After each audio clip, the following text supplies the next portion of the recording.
Rochdale, a town full of history, ghost stories, goblins, and even forgotten rituals. Tonight, we're going to be delving into the dark history of the town. Welcome to Mysterious Lore.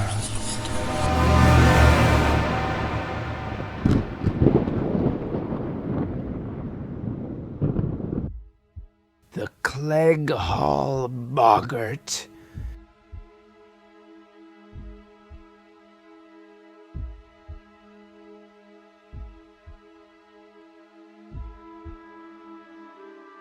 Clegg Hall, a grand manor house with a deep, dark heart. This is one of Rochdale's darkest echoes.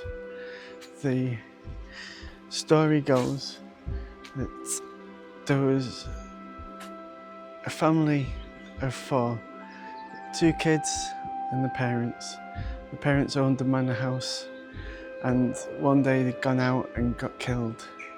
So the uncle took the kids as legal guardianship. Instead of raising the kids, he took them up to the balcony on the second floor and threw them off the balcony into the moat at the time.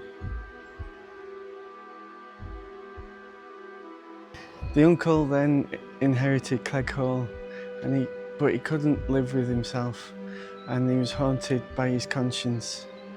Then, in death, he was barred from eternal rest. He's said to be haunting the property, walking the halls of the manor, and been seen at the windows, a pale, sorrowful face. Even locals on a stormy night have been known to have seen him patrolling the grounds of the manor house. Gamble and the Goblins.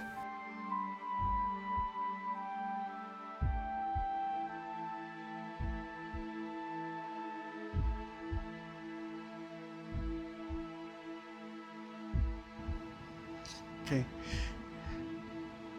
In the early 1100s, there was a guy called Gamble who wanted to build a church.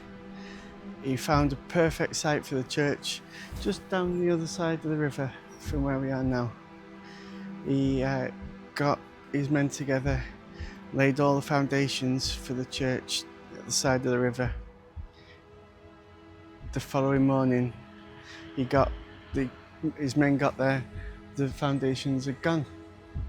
They searched, and it was up here at the top of the hill that they found them.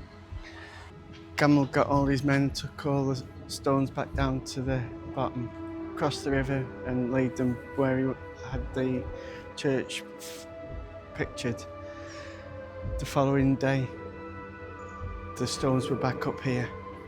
Again, Gamble got all his men, took all the stones back to the building site at the bottom of the hill, crossed the river, and says, right, tonight you're going to be on watch. I need you to watch what's happening with these stones. So his men stayed there, and goblin-like creatures grabbed the stones, started carrying them up here, realising what these creatures were. The men got creeped out and scared.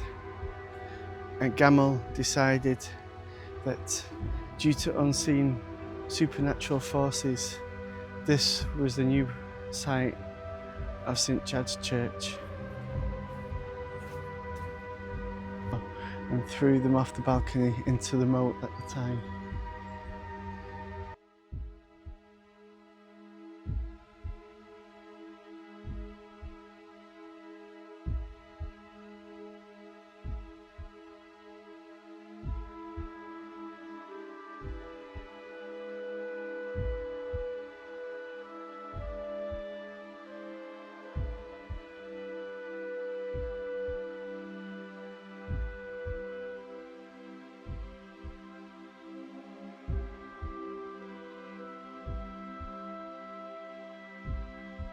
The Wishing Well.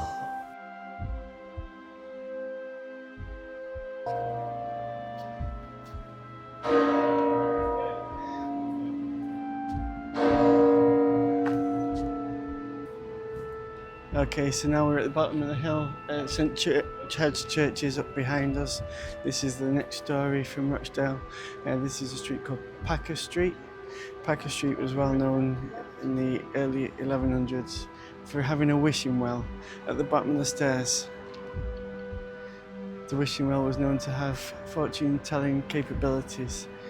There was maidens waiting for their loved ones who would throw straws that they'd created shapes out of into the wishing well. These shapes would make bubbles. The amount of bubbles would tell the ladies how many years they still had before they were wed. A second one, every Palm Sunday, the Catholics from the church would come down the steps with their palm crosses, throw the crosses into the well. If the crosses floated, they knew they had another year to live. If they sank, they were doomed to die within the year.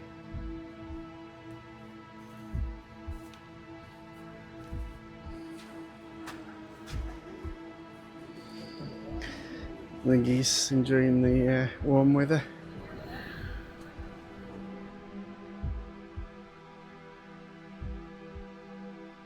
The Baum Rabbit.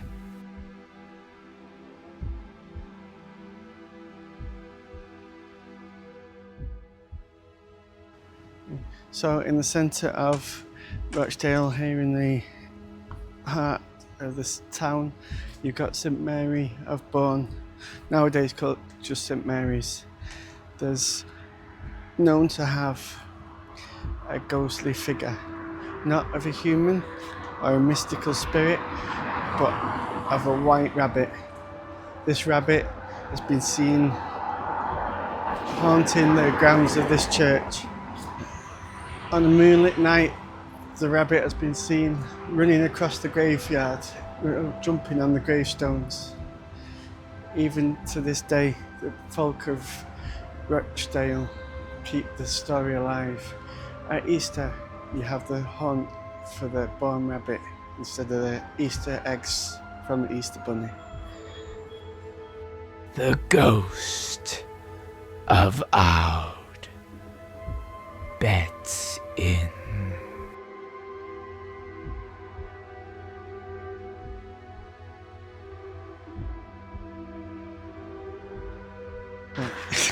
Here we are for our final story in Rochdale. We're up on the moors above Rochdale now, and we're outside the Owd Betts pub, which is originally the Horse and Hound pub built by the Ashworth family. When the Ashworth family died, it was inherited by their son and his wife, who was called Betty.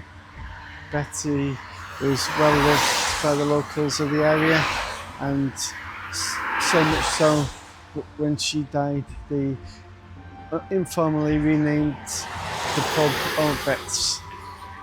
It wasn't until the 1950s that they decided to officially name it that, and that's what it's been ever since. Owd Betty's never left. She's still rumoured to be walking the rooms, clanking on the pots, even turning the bar taps on, pouring people pints.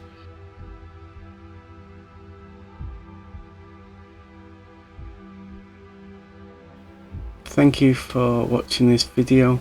If you like what you've seen, give us a thumbs up and consider subscribing. If you've been to any of these places and have your own experiences, or there's somewhere that you'd like us to go and tell a story of, leave it in the comments and we can have a look at it. Thank you.